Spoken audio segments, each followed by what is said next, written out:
from the city that never sleeps. 17 miles from Madison Square Garden, New York City. It's America at Night with Rich Valdez. America's favorite late-night talk program, featuring interesting guests from around the world and calls from across America. And now, here is your host, Rich Valdez. Hi there, good evening, and what's up, America? I am Rich Valdez, Valdez with an S, at Rich Valdez on all of the social media, and it's Wednesday.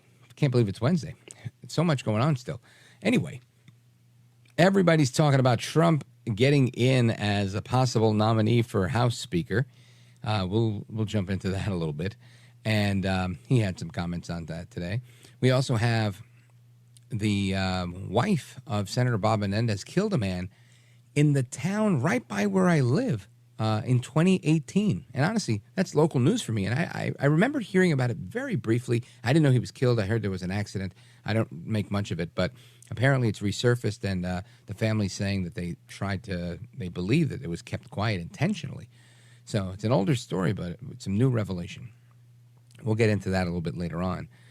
Some House Republicans are threatening now to quit the Problem Solvers Caucus after the McCarthy ouster, and we're going to get into that in the next segment because I'm curious to know what happens when we move forward, right? There's a lot to discuss there. And there's also some audio. There's some audio that I want to play for you. Today, earlier in the day, Brian Kilmeade and Congressman Burchett, or is it Burchett, Tim Burchett, had a conversation on Fox News, and it kind of went sideways. And it was interesting to see how the exchange went. And again, I'm trying not to take a very adversarial approach on anybody, whether you voted for McCarthy or against McCarthy, because I want to hear everything. I know a lot of people immediately jump on board. You know, Gates did the right thing. I think everything that Gates and Good and Burchett and everybody else that voted, the other 8 members, I think what they're saying sounds right to me. I just don't know if this was the right move at the right time, and we won't know until we have another speaker, quite frankly. I think there's something to be said about saying, look, we made a deal. You broke the deal. We took the action that we said we'd take, and you agreed to it, right? They all agreed to change things, to have a single member make a vote, a motion to vacate. So in so much as the rules go, they followed the rules. I get that. My thinking is, I hope we didn't throw the baby out with the bathwater. And I don't think we did, quite frankly. I just also think there's a lot to be said in a place that's filled with swamp creatures, rhinos, liberals, progressives, and everybody else. I think you need someone that can speak to all of those people and have a dialogue. Because if you don't have the dialogue, then everything is a stalemate. And again, maybe that's exactly what they're looking for. I think the stalemate is a lot better when you have a government shutdown or some other situation that creates pressure, where everybody's forced to come to the table and make concessions. Without the pressure, you don't have it. And I understand the move to avoid the shutdown kind of signaled weakness to many, and they said, no, that's it. That's the straw that broke the camel's back. We're not doing it. I understand every perspective here, and honestly, I don't know that I'm on anybody's side here, because a lot of this makes sense. Hate to see McCarthy go, because I think he was very effective. But there's other reports that, Congressman Jim Jordan's thrown his hat in the ring. We'll talk about that. And I think Jim Jordan could be extremely effective. But I know he's a fighter. And my concern with that is not a concern. I just wonder, how do Democrats receive somebody that's such a strong fighter like Congressman Jim Jordan? I'm thinking they're already going to be apprehensive, put their hands up and try to stall everything. But then again, Democrats always stall everything, right? They never want to play ball. So that might be exactly what we need, a fighter that's in Congress that's not going to take any guff and go for it. And we'll get into that as well. But I want you to hear this exchange between Congressman Tim Burchett and Brian Kilmeade, because it was interesting, right? And it became very, very pointed, if you will. Listen to this. What do you think is going to do for the Republican Party and chances of holding on to leadership in the majority when it looks like you're the ringleader of a circus led by Matt Gaetz, who likes to blow things up but not offer any new ideas? Are you happy following Matt Gaetz? Is that your leader? I'm not following Matt Gaetz. I made my own decision. I didn't ask Matt. But if Matt Gaetz didn't challenge, you weren't going to challenge. Do what? If Matt Gaetz didn't stand up, you weren't going to challenge. You know that. I believe I would have. Oh, come on. Please. You were praying about it 1 minute. The next minute, you're going to lead an insurgency? So you don't think that praying about it's important? Is that what you're saying? One minute you're praying about how you're going to vote with Matt Gaetz. And the next minute you're going to lead an insurgency? Listen, you got a predetermined answer to everything. I have an opinion about what's going on. Do you have an opinion too? And you talk over me every time I try to make a point. All right, make your point. The point is that we're $33 trillion in debt.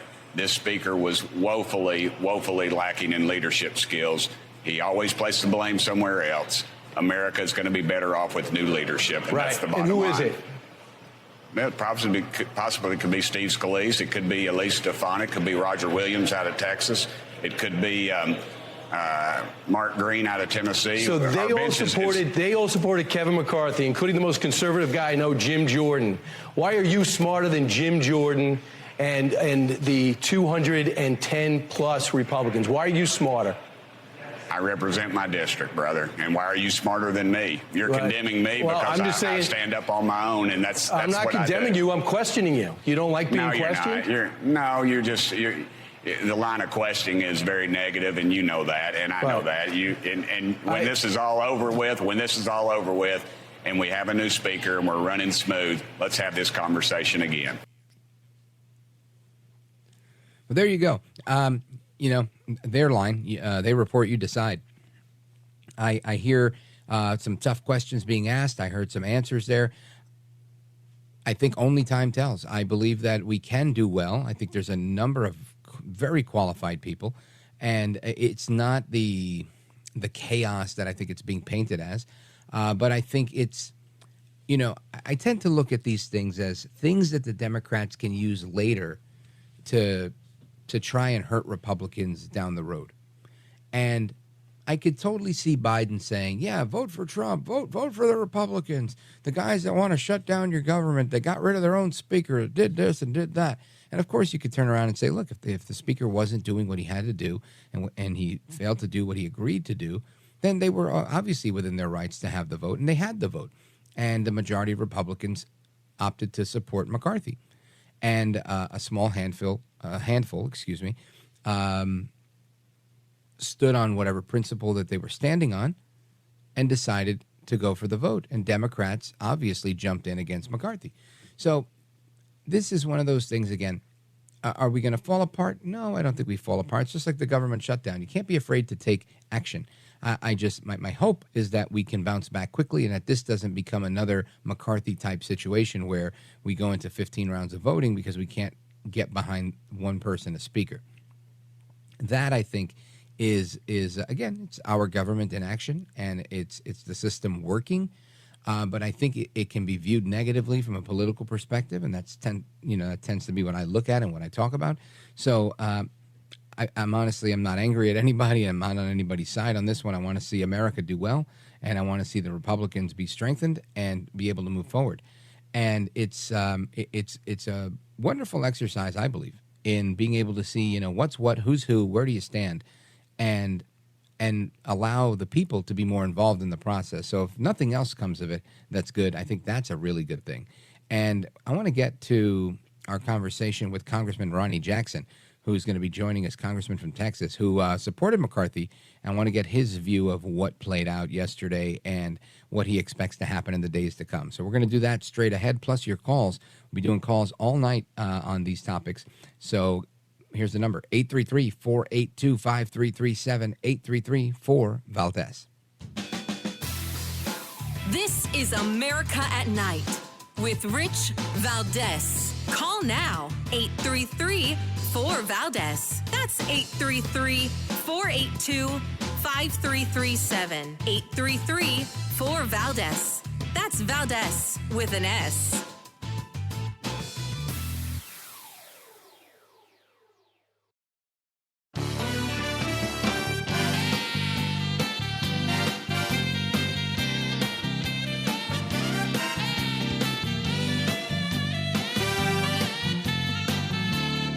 By the way, your ratings are up. Congratulations. I had somebody. It's always nice to check. I like to see, even if they're friends, I like to see how are they doing. Are people listening, right? But right. You're doing great. America at Night with Rich Valdez. What's paralyzed the House of Representatives has been the failure of Speaker McCarthy. What paralyzed the House of Representatives was not taking up appropriations bills. We left for a 6-week vacation while the appropriations process hung in the balance. And because I forced these people to take a few votes, you think I'm paralyzing the House of Representatives? I think the House of Representatives has been paralyzed for the last several decades as we've refused to pass a budget. Refusing to pass a budget. That's been going on as long as I've been following politics. And I haven't seen somebody oust a speaker for that, but I understand both sides of the coin here. And I want to get the scoop from Congressman Ronny Jackson from Texas's 13th District. Congressman Jackson, welcome, sir. Thank you, Rich. I appreciate you having me. Thank you for joining us. I appreciate it. So you're there. You're in the swamp. You're on Capitol Hill. This thing goes down. Some people didn't expect it to go down as quickly as it did, but it did. What was your initial reaction to this? Well, I've been saying this for a long time, Rich. This was inevitable. This was coming. I mean, you may have seen that I was quoted from some media outlet. I can't remember exactly who I was talking to. A few weeks back, I had said that that McCarthy's time is limited. I mean, this was on the horizon. There was no way we were going to get around this. I didn't know when it was going to happen, but it was going to happen. It wasn't if, it was when.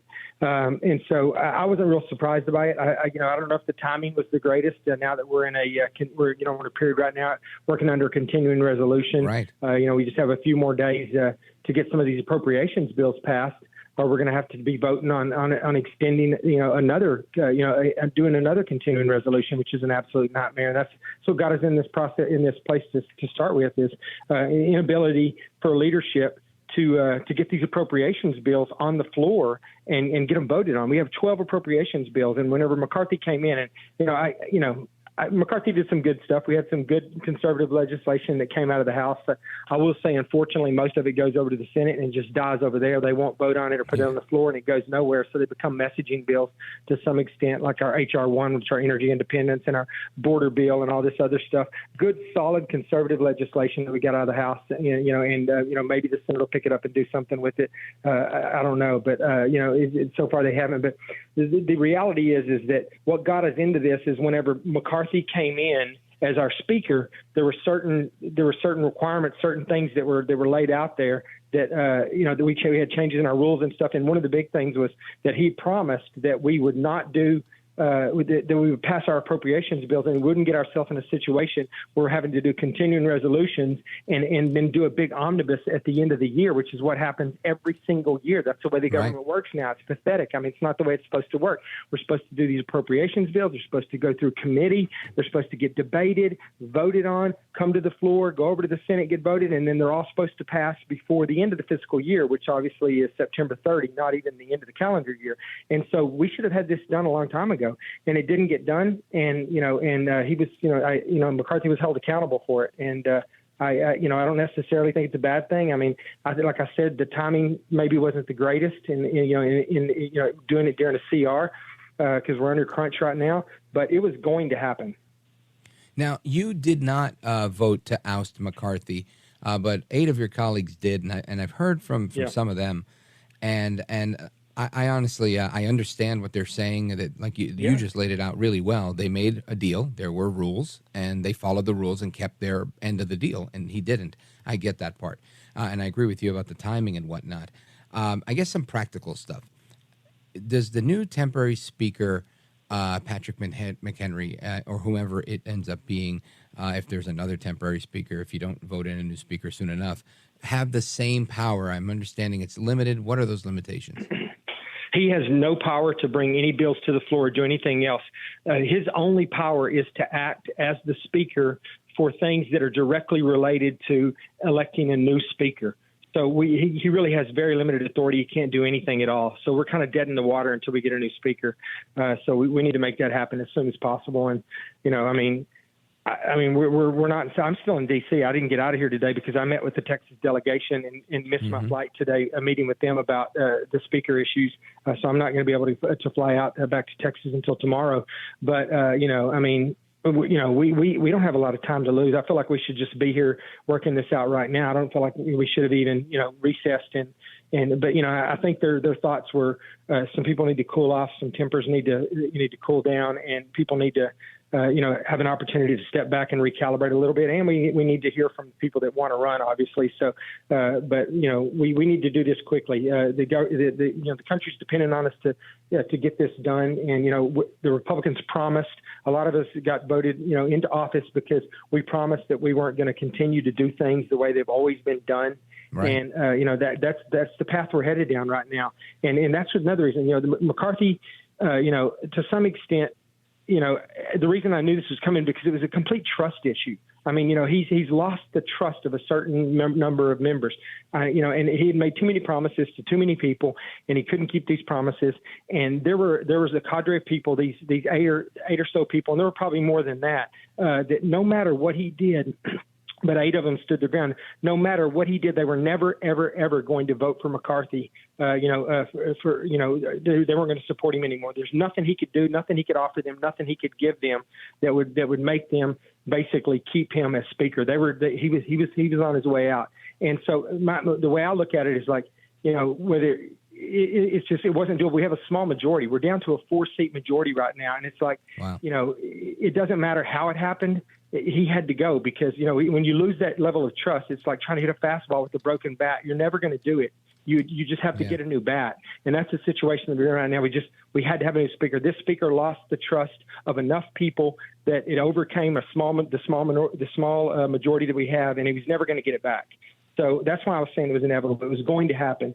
And, I think we have a real opportunity here to come out on top. If we get our heads together and we pick the right person and we get somebody that we can all trust, we can push a lot of really strong legislation through and use the leverage that we have to get stuff done. And that's why it was such a shame, because when this CR passed, they basically passed a clean CR, which I was totally opposed to and I didn't vote for. More Democrats voted for it than Republicans coming out of Republican House, that was McCarthy's kiss of death too, because that's the second time that it happened. That happened with the debt ceiling too. And that was the comment I made that I said McCarthy was on his way out a few months ago, because I said if he continues to pass legislation out of a Republican-controlled House that has more Democrat votes than Republican votes, he's done. He will not survive, and that's exactly what happened. But we've got to get a speaker, and we've got to get going, and I think that we can turn this around, and we can make something positive out of this potential. I'm hoping. So now you guys are on recess until Tuesday, and on Tuesday you have your meeting to discuss nominations and whatnot. We have less than a minute to go in this segment, so I just want to set the stage for our next segment. But what I'd like to discuss is what you expect to happen. I know there's a number of people that have thrown their hat in the ring, and I'm not asking you to speculate on who you're supporting, but I know that there's talk about Elise Stefanik, Roger Williams, Mark Green, and of course Jim Jordan, who announced today, the first of them who officially announced. And I think Jordan's terrific, and he's tough, and he's a fighter, and I wonder, can the Democrats handle a Jim Jordan? So we'll get to that and more straight ahead. Folks, we're on with Congressman Ronny Jackson. Don't move a muscle. We're coming right back. It's America at Night with Rich Valdez.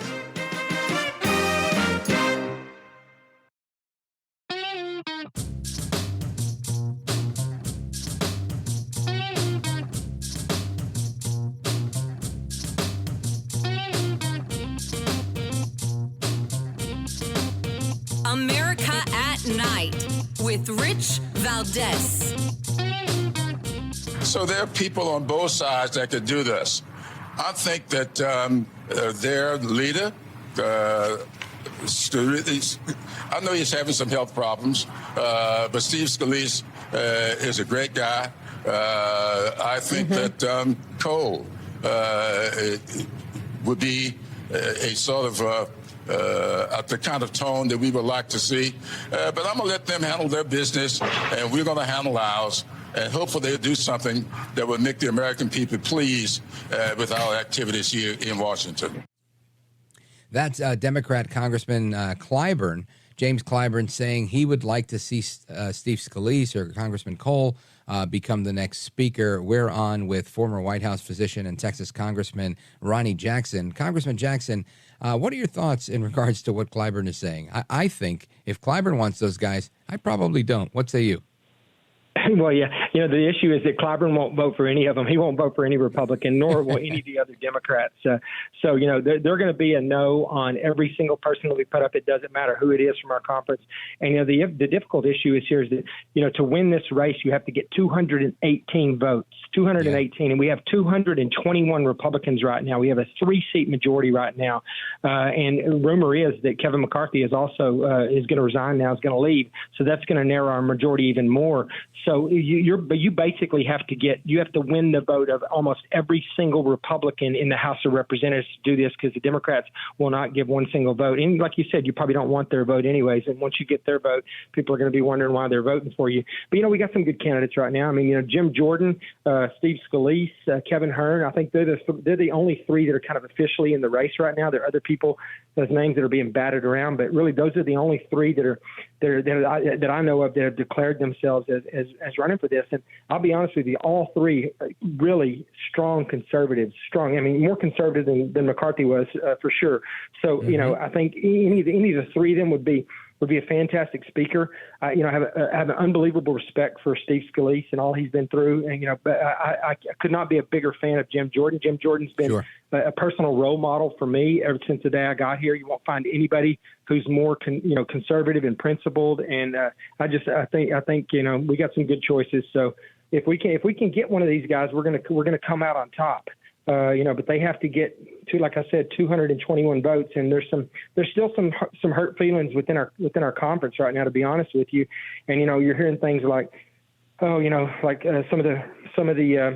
some of the McCarthy folks are still a little upset and bitter with Steve Scalise's team for one reason or another, and they're whipping votes for Jim Jordan, which is a little bit unusual because, like you said, Jim used to be he used to be the chair of the Freedom Caucus, and so and he's the chairman of our Judiciary Committee now, and he's really done a great job of appealing to everybody in our kind. He's just fantastic, and so but you have to wonder if some of the more liberal people in our party, some of the people closer to the center in our party, if they would vote for Jim Jordan. But some of those people were hardcore McCarthy people, and if they're not willing to vote for Scalise because they have some kind of personal, the feelings hurt somehow in the process of all of this, and they're going to go to Jordan for that reason. Jordan, he may get close to the votes he needs, and maybe he'll get 221. I don't know. Steve might get 221 as well, and Kevin Hearn, like I said, I think is the dark horse in this one right now. But he's also a good, solid conservative from Oklahoma. Yeah, and that's really the concern. I mentioned it in my opening comments before you came on, was that I don't know if those that are friendly with the Democrats would go for a guy like Jordan, and if they could get him across the finish line, or if he could get across the finish line with those factions. I mean, what you're saying is actually pretty interesting with this Scalise factor that may actually favor Jim Jordan, and I think that's a huge win. Whether or not the Democrats double down because he's so effective and he's a fighter that they can't stand him. I feel like they would do absolutely anything they could do to prevent Jim Jordan from being speaker, as opposed to Kevin McCarthy, who they were used to working with. So I think that's an interesting dynamic. How important do you think that is? I mean, I think it's key. I mean, they're like you said, if the reality is that there are people on the McCarthy side, former McCarthy allies, that are out there whipping a vote essentially for Jim Jordan. Like I said, those are people that generally you would think Jordan would have a problem with, in the party. I mean, those are the people that would be least inclined to vote for Jim Jordan because they're more to the center of our party. But if those people are coming over, and being convinced to come over to Jim, then Jim's got a real good chance. I mean, he's so he and Steve obviously is well liked. I mean, everybody in the conference loves Steve. I mean, he's a fighter too. He's been through a lot. He's sick right now, but he's recovering and looking good. So, they both have a really good chance. I think it's going to be interesting to see how it plays out. What is the process when you guys return on Tuesday? What does that look like? Well, we're going to get here on Tuesday, and then we're going to have a conference. We'll have the whole conference will get together. Everybody that's interested in running will show up, and they'll give a speech and talk about why they should be the speaker, and then we will get together when it's all over, and we will vote. And we will try to come up with a consensus on who we want to put forward as our choice for speaker. Now, everybody's not going to be on the same page, and what I suspect is going to happen is somebody will win. It'll be pretty close, and we'll end up agreeing to disagree, and there'll be 2 or 3 people that will be nominated the following day on Wednesday on the floor of the House. There'll be some official nominating, people that get up and do the official nominating of these people, and then we'll vote on them. And everybody knows what that looks like. We went through 15 rounds of it with Kevin McCarthy, so we'll start that whole process again of an individual roll call where they go down the roll one at a time, call everybody alphabetically, and you have to stand up and say who you're going to, who you're supporting for speaker, and they'll tally it. If they get to 218, they become the speaker. If they don't, then we have another round of voting, and the voting just keeps on going and going and going until we find somebody that gets 218 votes. And it could be that neither one of these guys can get 218, and then somebody or Kevin Hearn, any of these 3 guys gets 218, and then somebody else that's not even in the race right now may rise, because we'll have to break at some point, go back to conference and meet again, and there may be a consensus that these people aren't going to get the votes. So who are we going to go with now? And there'll be a new batch of people that are interested whose names will be put forward, and then we'll go back and do it again. I just hope that we get it done pretty quickly. Like I said, we don't have a lot of time to waste. We have important business that needs to be done. It has to be done before this continuing resolution expires. So we need to get it together, and we need to get it done. Congressman, I think in our conference, to be honest with you, there's a lot of people that are excited about getting stuff done right now. So I'm hoping that there's going to be a new attitude. We're going to find somebody we can trust. Everybody's going to be really anxious to show the American people that we're on the same page. Yeah, I love that idea. And honestly, I think that's what America needs. One last question for you is there's been a number of members, at least rumors that a few, 2 or 3 that I've heard, are considering putting forth a nomination for the 45th president of the United States to be speaker. Now, while that may not happen, I do realize that when you have a 4-seat majority, that may be a 3-seat majority, if 3 people say I'm nominating Donald John Trump, it makes it almost impossible, right, to get the votes you need if anybody's an outlier. How realistic of a possibility is that in your opinion? I mean, I think it's possible. I think it would be something that would happen and would, basically last for the first few rounds. I think, I talk to President Trump pretty frequently. I want him to be my next president. I want him to be my president again. And, and I think that obviously he's got a lot on his plate right now with the legal stuff and, and trying to run for president at the same time. I don't imagine that he would want the responsibility of trying to add this to everything else he's got going on. So I don't know that he's even interested in it. I'll probably talk to him sometime in the next day or two and get his thoughts on this. But there will be somebody. I mean, people are not, you won't find a bigger Trump supporter than Ronny Jackson. I mean, obviously everyone knows that, that I'm in his corner, and, if somebody throws his name up there, I'll probably vote for him, or I will vote for him, but like I said, I think that Trump will probably say, hey, I'm flattered, but, I'm going to endorse this person or that person. I think he'll get behind one of the nominees, and he'll just ask everybody, he'll say, thank you for the trust and the confidence. I'm flattered, but, I'm running for president. And I think he would take himself out of it. That's my suspicion, but it's probable that it might happen. But yeah. Now, should this happen, do you? And I know nobody has a crystal ball, but do you think this ultimately is going to be another 15 rounds to get somebody elected, or do you think that we get a speaker in a shorter time frame? Oh man, I don't know. That's really hard to say. I think the first few votes is really it's gonna declare a lot about which way we're headed, right? Whether it's a long process or not. I hope that we can get together on Tuesday and that we can see that there's a real consensus behind one candidate, and we'll go out there, and I'm sure the people that are supporting the other 2 candidates are going to want to at least get out there and put their name out a couple of times. But hopefully everybody realizes that it's not good for for the Republican Party. It's not good for the House of Representatives. It's not good for the country to just go through days and days of voting for speaker. I think people realize that, and I think that a lot of people they want to get this done and get it done quickly. So I'm hoping that we don't have to go through that. Congressman Ronny Jackson, former White House physician. You're a gentleman, a scholar, and a patriot. Keep fighting, sir. Thanks for being with us. Thank you, Rich. I appreciate it. You bet. You're welcome anytime. Folks, we're coming back to your calls and more straight ahead. Don't move a muscle. This is America at Night with Rich Valdez. Call now, 833-4-VALDEZ. That's 833-482-5337. 833-4-VALDEZ. That's Valdez with an S.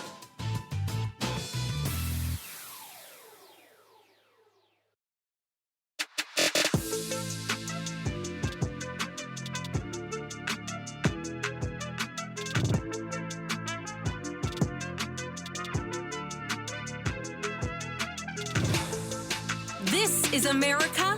This is Night. This is Rich Valdez. So, yeah, do I wish we would have done things a little bit differently so we didn't have this debacle here? Meanwhile, when everything was really going our way, not that we want Bidenomics to fail, but Bidenomics is failing. A border that's completely out of control, scandals as far as you can see going on at the White House, and yet here we are shooting ourselves in both feet. That's Congressman Dan Muser from Pennsylvania saying we're shooting ourselves in both feet. And, of course, saying, I don't want Bidenomics to fail. It's doing that all on its own. He's always a real trip to listen to. I like Dan Muser a lot. I think he's a good congressman. Let's go to your calls. Todd in Atlanta, Georgia, WGKA. Go right ahead. Hey, yes. I just want to say that I think that Kevin McCarthy kept his word, and Matt Gaetz wouldn't have had to make good on his promise. And right. McCarthy made the mistake of thinking, the Democrats were going to bail him out of this. And when he caved in to Biden on raising the debt ceiling until 2025, that was it for me. I was done with him. Now, he's done a great job with, getting these investigations going. I hope Jim Norton stays on that because we need him there. I would like to see Ms. Stefanik maybe be the next speaker. But, this kind of organized chaos, this is kind of reminds me of what was happening in the Congress in the 1700s. And I think that the stakes are just too high. We're being invaded by tens of thousands of people every week. We're giving billions to the Ukraine with no inspector general, nobody tracing the money. And, it's just out of control. So I'm glad that they're fighting. We need somebody tough. And, McCarthy brought this on himself. Yeah, really good point, Todd. Excellent. I couldn't add to that. I think you're right. It's lamentable. The timing, I think, as Congressman Jackson pointed out, the timing is really off. It could have come at a better time when we weren't in such a crunch, and that's probably my issue with it. But I understand both sides of the coin here. And you're right. There was a lot of good things that McCarthy did, but this is kind of something he brought about. And here we are. And hopefully if we can come out of it with Jim Jordan or one of the others mentioned, no harm, no foul, right? We continue to move forward. Thank you for your call, Todd. I appreciate it. Let's continue. Let's go with Edward, Tampa, Florida, WENG. Edward, go right ahead. You're on with Rich Valdez. Welcome. Yeah, good evening, Rich. Thank you for taking my call. Yes, my vote is going to be for Mr. Stephen Scalise, especially after his comeback from his... from getting shot by a crazy liberal? Yeah, I don't want to say that, but I think he's somebody who would be acceptable for both sides. And they're having a meeting here, just changing a little bit here, adding a little topic here. They're having a meeting in Costa Rica, Panama. Panama was very key because there's a road called Darien Gap, which is key to coming up through that area. We need to be in that meeting along with Mexico and some other countries too. Dominican Republic has closed its border. Yeah. They're sending a national force. Kenya's going to be the lead on that to get over there to Haiti. And there's Haitians coming over here too. So this is all connected. And I like to see whoever's going to be next go in there with a delegation and be in that meeting.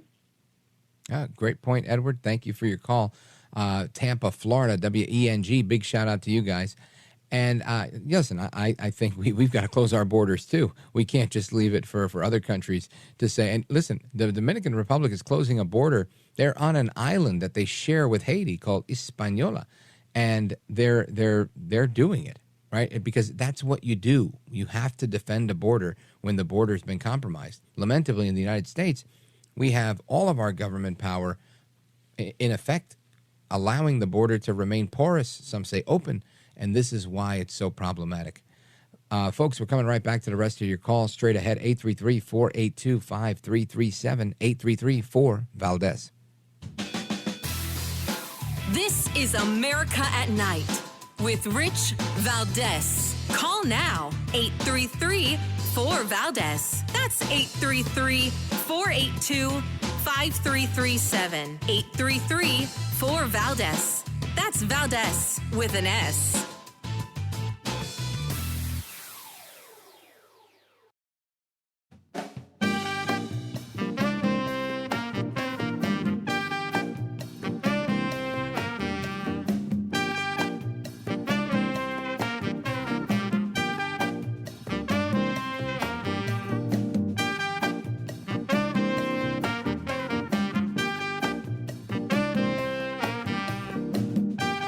America at Night with Rich Valdez. All right, America, welcome back. We continue with Americans weighing in on who is going to be the next Speaker of the House. Let's go to Eugene, Oregon, KPNW. Let's check in with Kara. Hey, Kara, you're on with Rich Valdez. Welcome. Hi, thank you. Yes, somewhere outside Eugene, Oregon. Mysteriously enough, I was thinking that it would be really great. I love this guy. I'd love him for just anything. Senator Kennedy from Louisiana. Oh, John Kennedy from Louisiana. He's terrific and funny. Funny as everything. Funny, so funny we would at least be entertained. Right, you're right. I mean, I don't think senators can run in for the House Speaker in the House of Representatives, but you're right. I think he'd be amazing. I'm with you. I'd vote for him for just about anything. The guy's incredibly entertaining, and he's really smart. And through his humor, he's able to make some amazing points that are kind of like irrefutable. You know, he's got a real way with words, and I think you're spot on. But outside of Kennedy, anybody that we mentioned, Jordan or Stefanik or any of the others that you've heard mentioned, who do you think is the best candidate? Well, we can't ask Gates, I guess. Well, Gates said he wasn't interested. That's what I mean. Well, anyway, Yeah. He was stirring things up a bit, so it would seem kind of self-serving or something. Well. Anyway, I'm sticking with John Kennedy. All right, well put. Kara, thank you very much. I appreciate your call. Big shout out to everybody in or near and around Eugene, Oregon, and shout out to KPNW. Thank you, Kara. I appreciate it. Let us continue. We've got, well, actually, we will continue. How much time do I have? 1 minute. I don't want to cut anybody short. So what I'll do is I will take a call in the next segment, and we'll talk a little bit more about Jim Jordan's announcement. And also, I just want to take a moment to remind you that we've got Vince Callahan coming up. There's some news headlines that came out saying that yelling at kids might be as damaging as physical or sexual abuse. Now, I found this to be interesting because, I think most parents, I'm a parent, and most parents think, I will I will rip my kid to shreds. I'm not going to lay a finger on it. And if this thing is true, man, a lot of us are in bad shape. So we're going to find out. We're going to talk with, he's a mental health expert and a psychologist, Vince Callahan. He's going to join us a little bit later. But we're going to get to the rest of your calls straight ahead. And we're going to continue our discussion on who's the best speaker and what's up with yelling at kids. Don't go anywhere. I'm Rich Valdez, coming right back.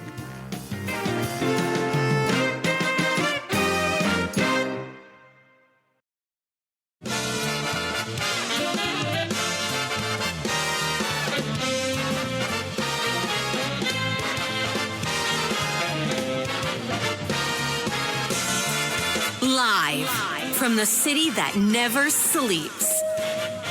17 miles from Madison Square Garden, New York City. It's America at Night with Rich Valdez, America's favorite late-night talk program, featuring interesting guests from around the world and calls from across America.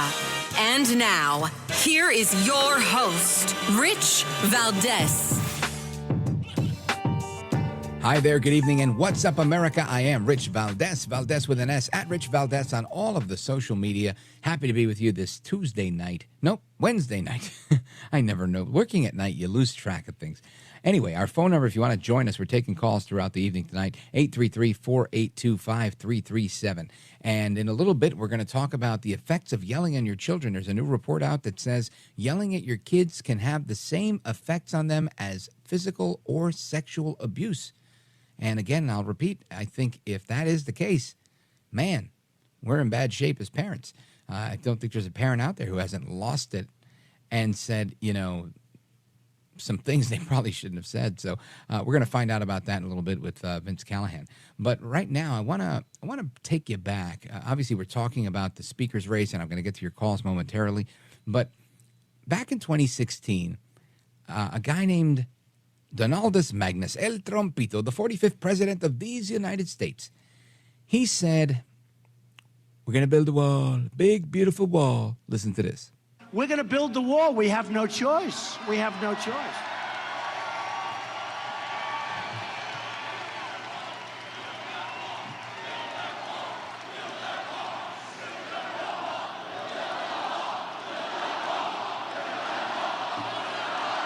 Build that wall. Build that wall. Build that wall. Build that wall. Build that wall. Build that wall. Build that wall. Build that wall. Of course, now that was 2016, I don't know, what is that, 7 years ago? And of course, he was widely criticized by his opponent in 2020, who is now the president, Joe El Baboso Biden. And Joe Biden said, no, we're not building any walls. Listen to this. No, there will not be another foot of wall constructed in my administration, number one. Number two, what I'm going to focus on, the fact is that somebody in this group written a lot about the border. I'm going to make sure that we have border protection, but it's going to be based on making sure that we use high-tech capacity to deal with it. Now, that's Joe Biden way back when, saying that there will not be another foot of border wall. You heard him say it. I don't have to do my Biden impression. But guess what? Today, according to the Associated Press, the Biden administration announced that they've waived 26 federal laws to build a border wall in South Texas. They announced that today. So Biden is building the wall. He said he wasn't going to build a wall. Biden's finally coming to his senses, realizing we are destroying the country. Now, this may be a political ploy, so you can say, look, we built the wall. We did everything we could. Build a wall. Let him in through the other side. Whatever he's going to do, he's going to do. But the fact that the Department of Homeland Security posted the announcement on the U.S. Federal Registry with very little details outlining the construction in Starr County, Texas, which is part of a very busy Border Patrol sector seeing very high illegal entry.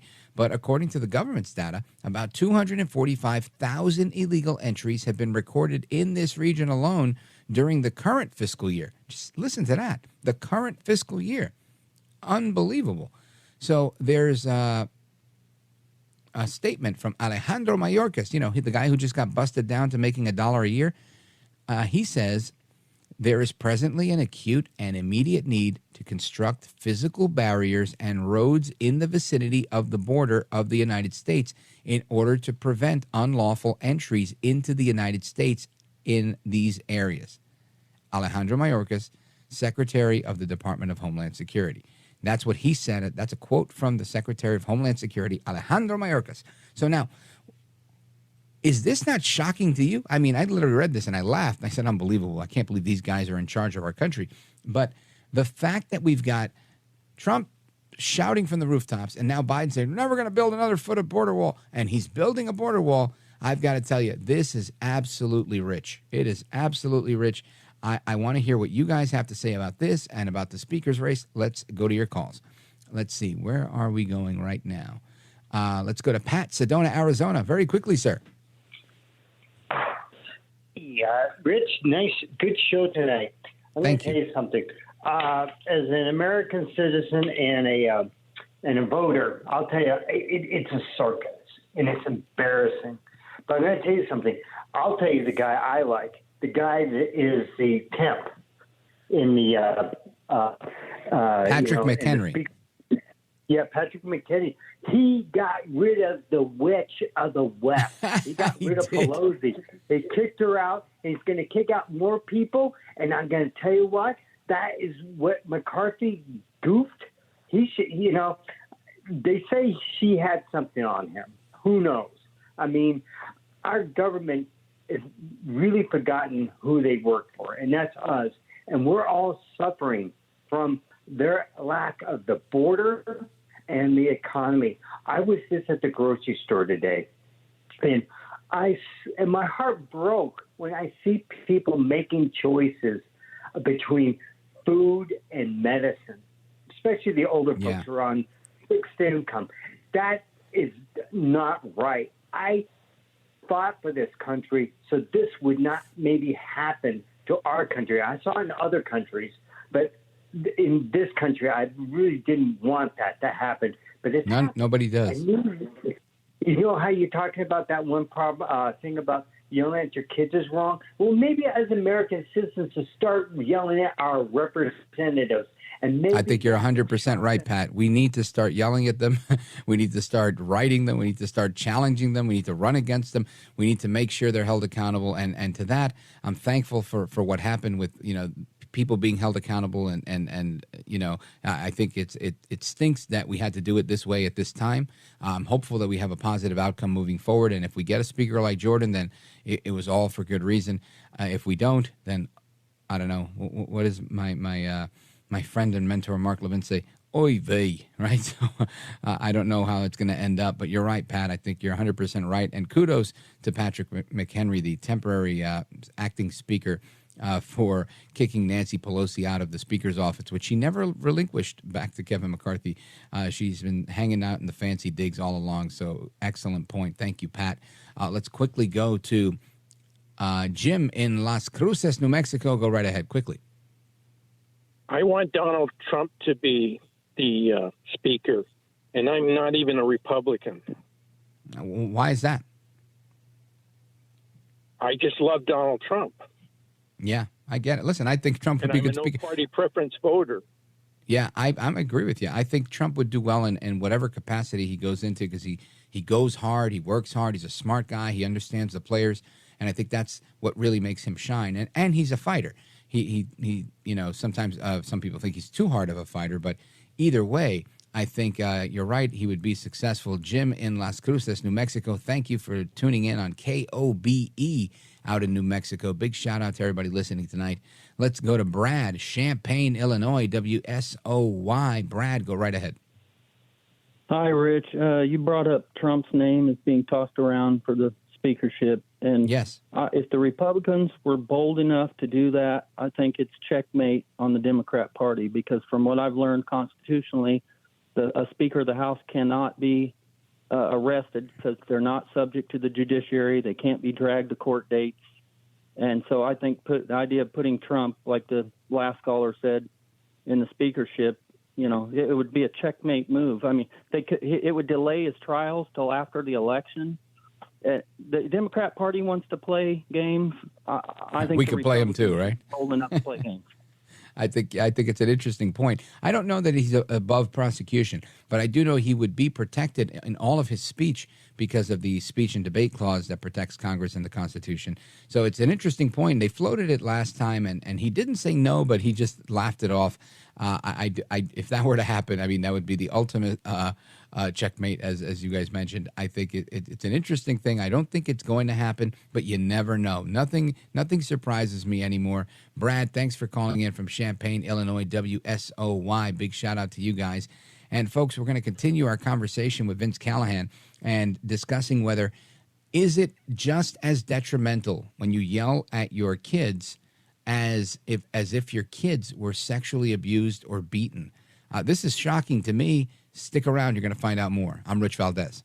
This is America at Night with Rich Valdez.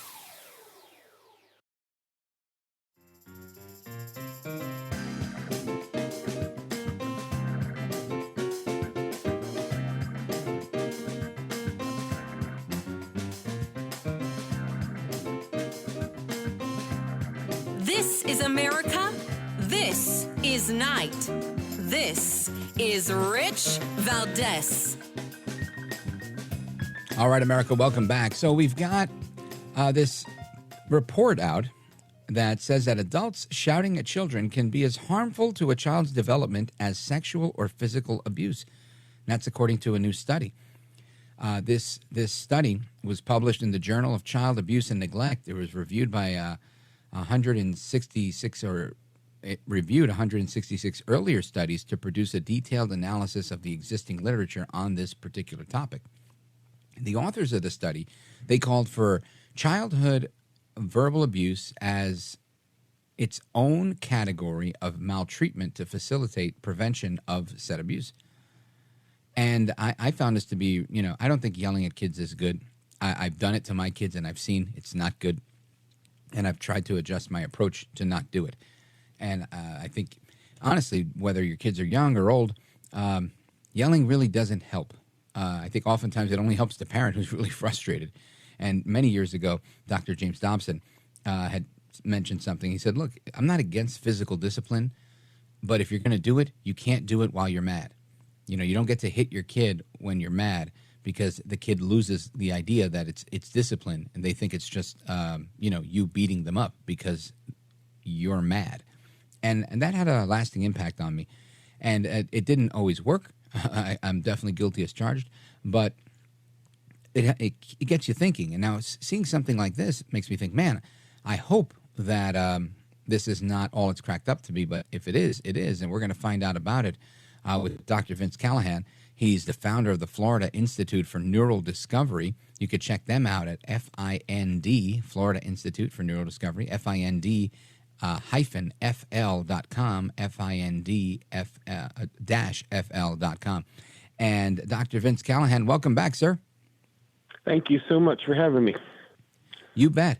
So I'm looking at this, the article about the study. I haven't reviewed the actual study, but this, to me, is shocking. And I'm already experiencing some pretty intense feelings of guilt if this is, in fact, the case. What do you make of this new report that's out saying that yelling at your kids is as harmful as physical child abuse or child sexual abuse? It actually goes along with the research that I've done the last 13 years, and the key here is that it hinders their development. So a child, we all have in our brains an alarm system, that fight, flight, or freeze, and when we get in survival mode, we are at that place of, do I have to, if there's a bear at the door, am I going to beat up the bear, run through the bear, or am I going to hide? We get in that fight, flight, or freeze mode. So when a child is exposed to toxic, chronic stress, no matter what that stress is, if it's physical abuse, sexual abuse, or the yelling, in a child's mind, those are all the same. So the perception of the abuse is the same. And so what this research is really showing is that what happens in the brain is that the size and function of the brain is changed because of the stress.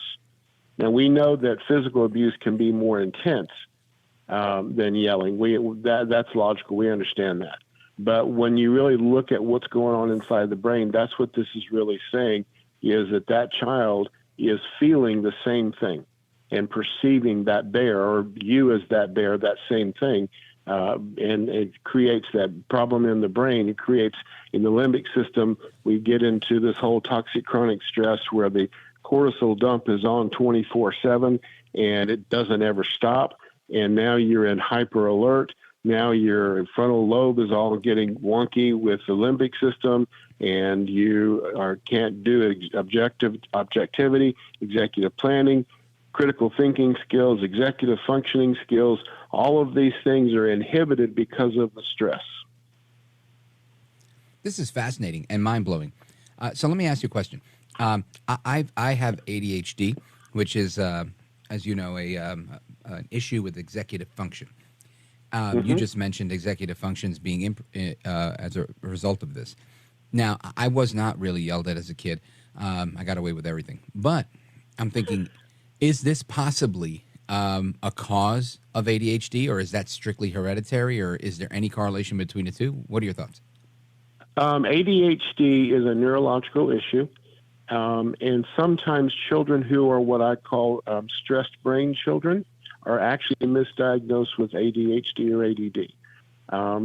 Like I said, it's a neurological problem, but it mimics or it looks like a stressed brain child. You have a lot of the same dynamics, and you have a lot of the same brain issues that you would have an ADHD or ADD along with a stressed brain child.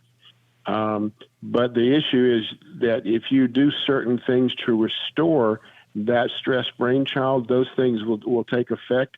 If you do those same things with an ADD child, it won't have the same impact because it's ADD. It's a neurological issue. It's hardwiring versus software.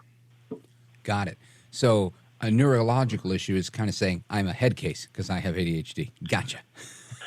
Now, you mentioned something interesting, which is stress brain child. Tell us what that means. Well, when you are, every child wants to attach or to bond to someone, which is why they're so stuck on screens right now. Don't even get me started on that one. But they want to attach, they want to bond, they want to connect with, they want to feel love, they want to feel nurture. So when those things happen, we develop neuro pathways to make that happen in our life, to navigate that. When we grow up in a home that's toxic, if there's physical abuse, sexual abuse, abandonment, poor nutrition, adult psychiatric disorders, or drug abuse, those 6 things are what's called early life stress. And there's actually a test out called the ACEs quiz, which will predict your physical ailments based on early life stress in your life as a child. But when you are exposed to that toxic stress and something that's a stressor that lasts for longer than 2 weeks at a time can actually become toxic stress. When that happens in the developing brain, you actually begin to change the size and function of the brain. So now that student or that child begins to have problems with their executive functioning, critical thinking, objectivity, planning, which is also like ADD. It's very similar. But they also are on hyper alert.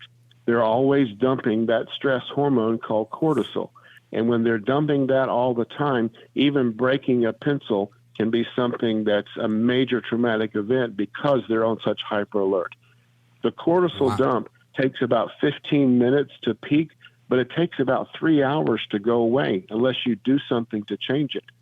That's why when you have a fight with your spouse, that's first 15 minutes, that cortisol dump, that stress, that fight, flight, or freeze is kicking in, but it takes 3 hours for it to go away. That's why if you try to talk to them in that 3-hour window, they're still irritated at you. Wow. We're going to dig into that in a second, and I definitely want to know why your opinion on screens. We're going to get into that as well. Folks, don't go anywhere. Our phone number, 833-482-5337, 833-4-VALDEZ. We're coming right back with Dr. Vince Callahan. Don't go anywhere. I'm Rich Valdez.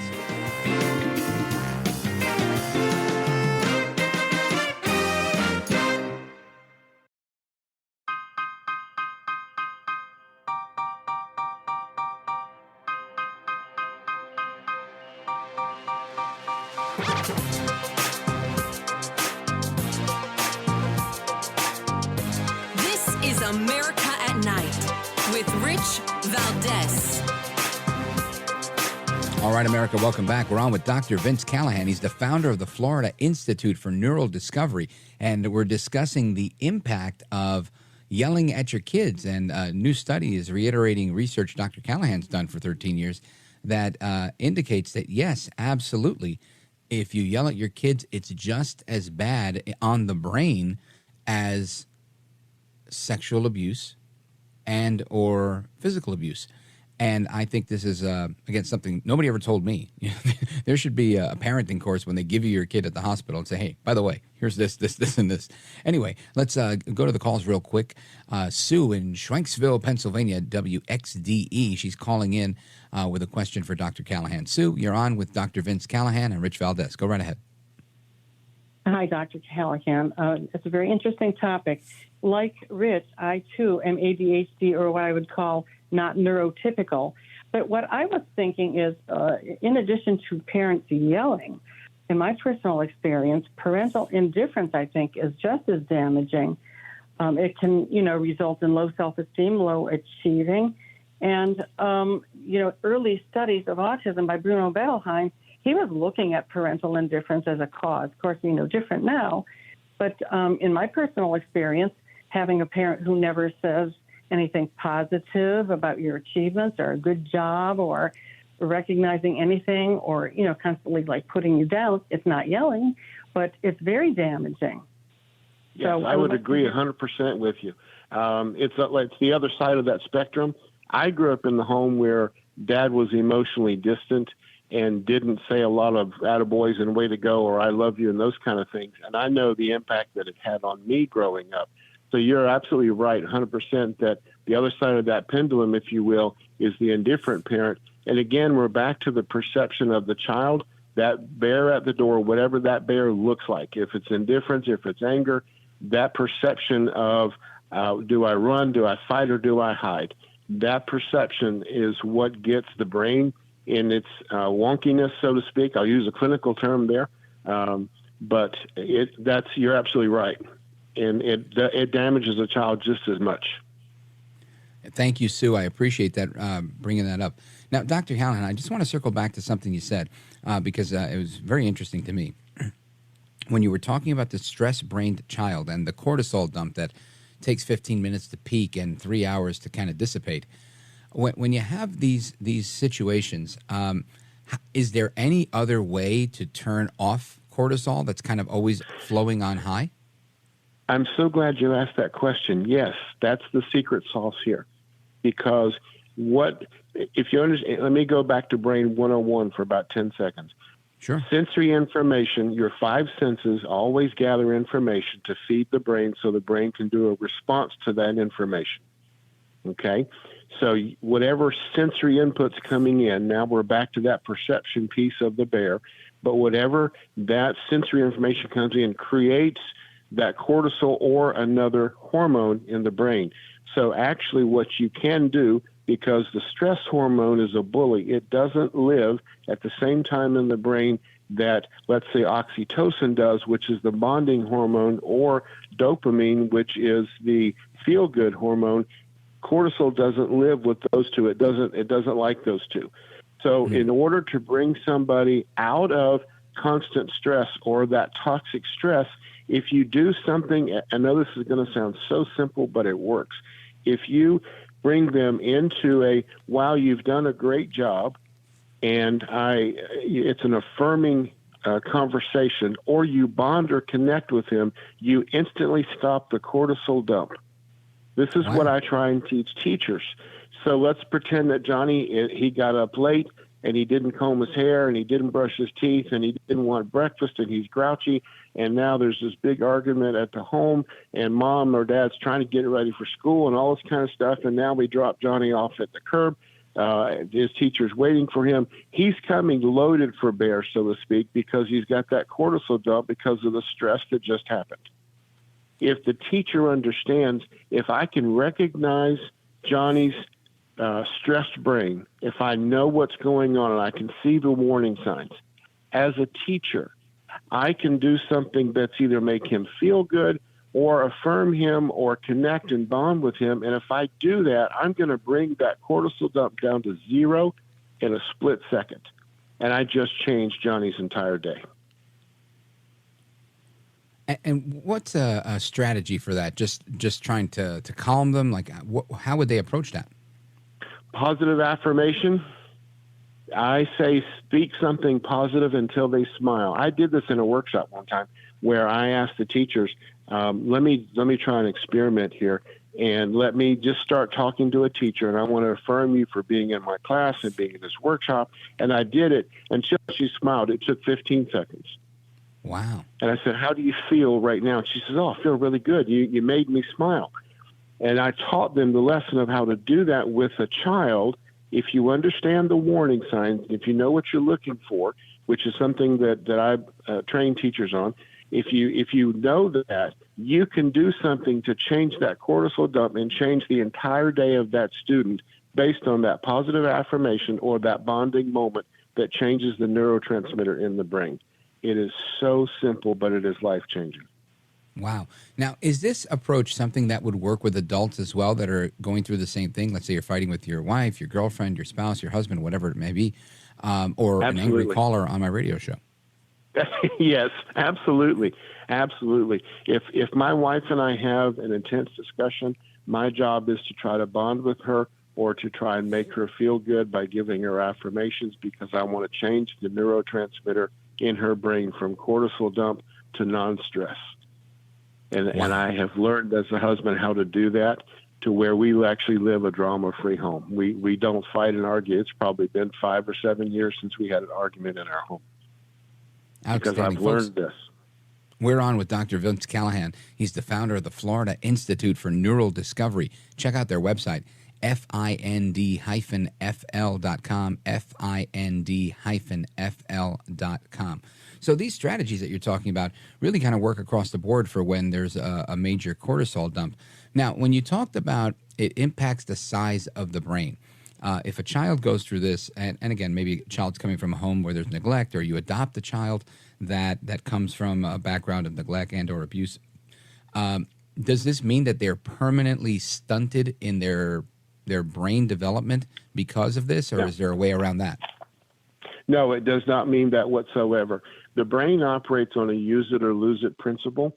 In other words, the things that you do that are repeated experience-wise create longer and stronger pathways. For instance, driving.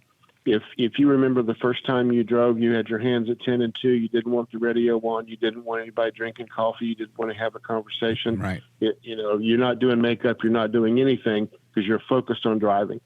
15 years later, you get in your car, you drive with 2 fingers, you're on the phone, you're drinking coffee, you're having conversation, you're doing all those things. What's the difference? It's the automatic behavior that happened because of the repeated experience. So if a child has learned to navigate stress, there are longer, stronger pathways of how to navigate that stress, or even adults. However, if you realize, okay, if I change my experiences, I can change the pathways in my brain, and if I change the pathways in my brain, I'll change my behavior. So whatever was repeated, if I stop doing that, then that longer, stronger pathway gets turned off. It's called pruning in the brain, and it turns that pathway off.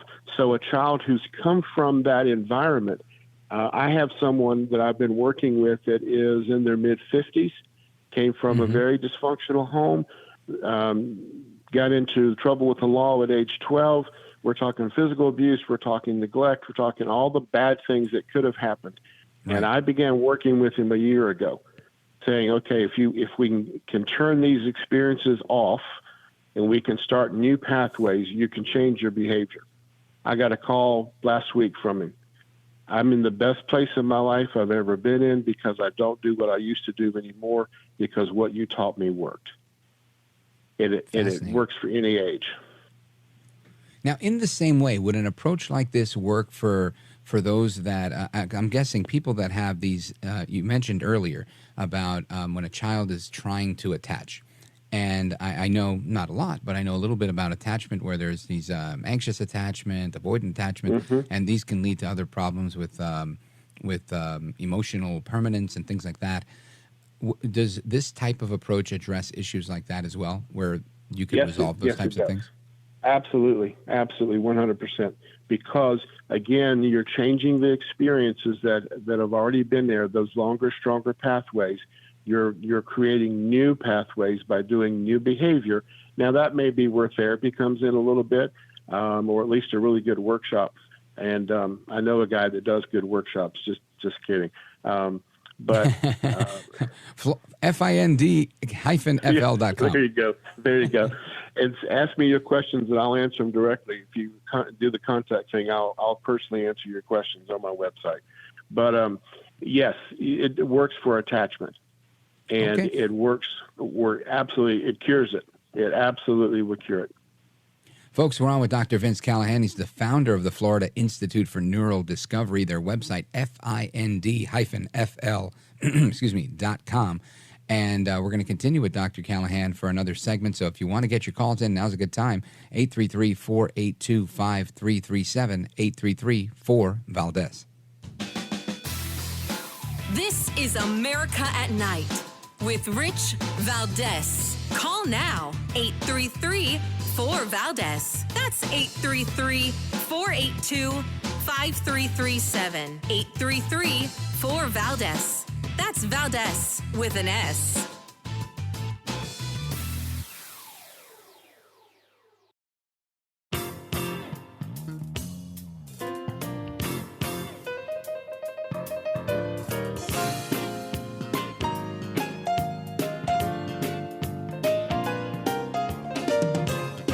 America at Night with Rich Valdez.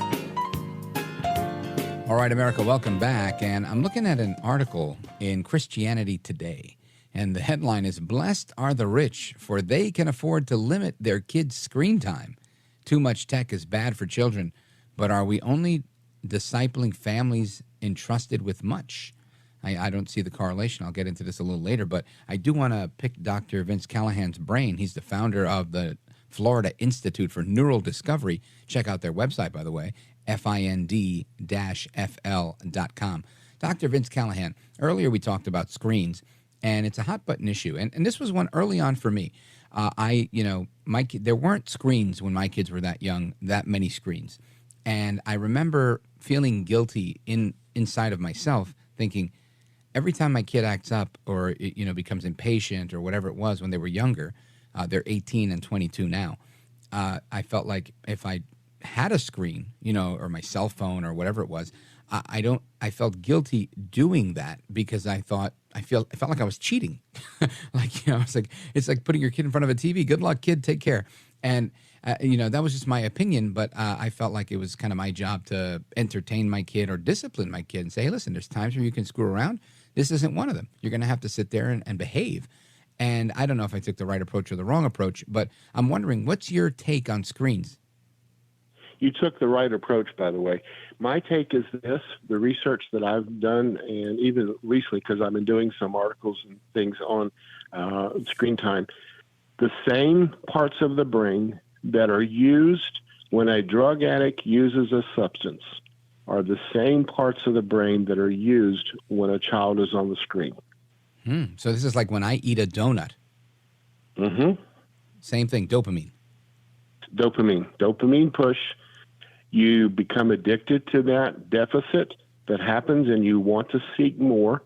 Average child right now is on a screen 4 to 6 hours a day. New study just shows that the average teenager gets 230 notifications a day on their phone. That's about one every 1.1 to 1.5 seconds. They're getting that little ding, ding, ding, ding, ding, and they're scrolling through it. So we've gotten into a position where we have allowed the screens to become the electronic pacifier for the young children, which there's studies that show children who would not normally develop autism have a 52% greater chance of developing autism the earlier they start on screens. Wow. Why aren't we talking about that? That's a good question. Yeah, that's a huge deal. 52% increased chance if you give your kid a screen. As early as 6 months of age, and kids at 6 months of age are getting screen time to be the electronic pacifier, just what you were talking about. You didn't do. There's a lot of parents that do it. 1-year-old screens became more prevalent after that. Everybody's phone had one, and tablets were really expensive back when my kids were little. But now, at what age would you say it's safe to give a kid a screen, and for how long? I wouldn't give a screen to a child until late middle school, early high school. That was around the time middle school was when I let my kids have a cell phone, and it started with an iPod, probably a little earlier than that, like 12 years old. And I regretted it afterwards because I felt like, what happened to my kid? Where'd they go? It's like I never talked to them again. Wow, that's really serious. So what's your advice to parents that, feel like, I know it's not wrong, it's not right, but it works, and I don't want them to feel left out of a conversation, or I don't want, I just want them to chill and to be relaxed? Well, actually, it doesn't create relaxation. It creates anxiety and depression. But that's a different topic. But what my advice is, and what I even tell my own patients to do, instead of trying to take the screen away cold turkey, because you're going to get a very adverse reaction when you try and do that, let's wean them off of it a little bit, and let's start with one simple thing. 1 hour a week, everybody turns their screens off, and we be a family. We attach as a family and try to bond as a family, do something fun together 1 hour a week, 15 minutes for 4 days or 1 hour one day, doesn't really matter. But that will begin to slowly change the culture of the family. And what I'm seeing is that when I get families that'll do the 1 hour, that 1 hour turns into 2 or turns into 3 because the kids actually would rather attach to parents than they would to a screen. Wow, that's pretty smart stuff. Dr. Vince Callahan, I know we scheduled you for 3 segments, but I want to hold you for another one if you'll give me a few more minutes. Sure, absolutely. All right, so stick around, folks. We're going to get to your calls, and we're going to wrap up with Dr. Vince straight ahead.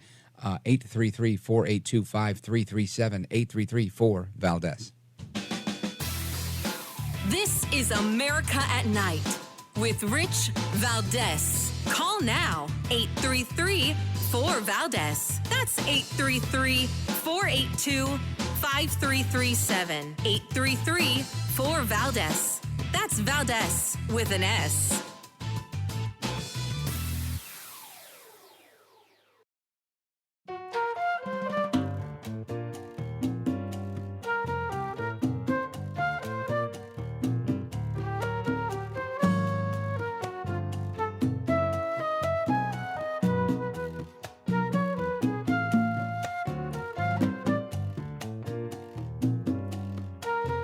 America at Night with Rich Valdez.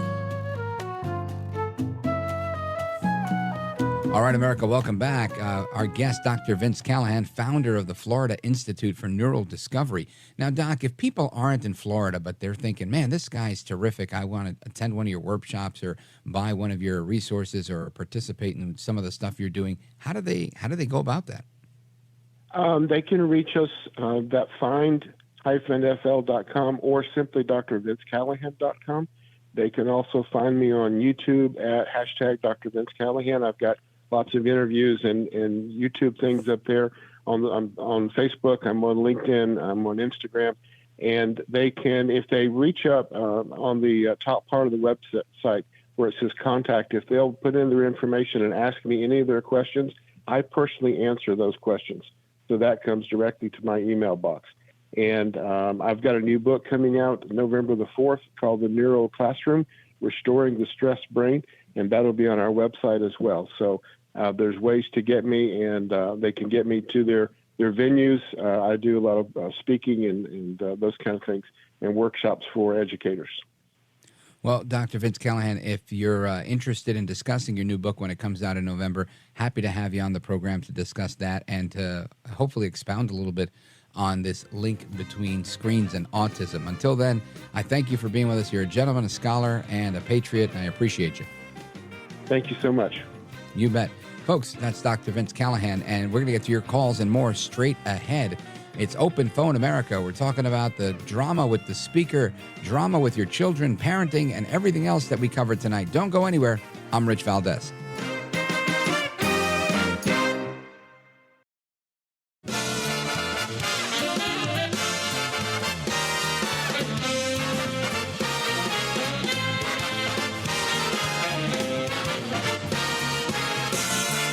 Live from the city that never sleeps.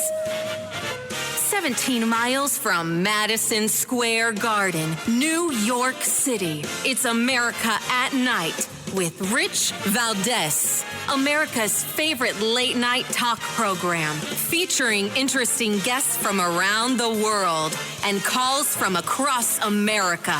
And now, here is your host, Rich Valdez.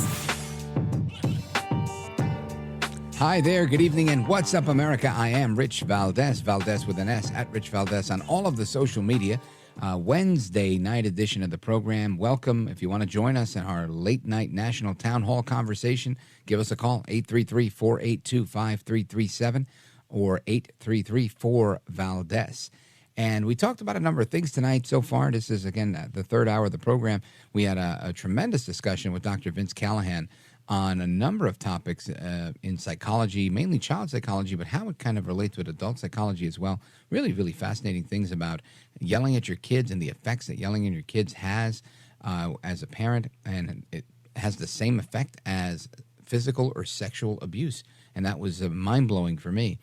We also had a discussion with Congressman Ronny Jackson, who voted for McCarthy but said that his days were definitely numbered. He broke promises that he just couldn't keep.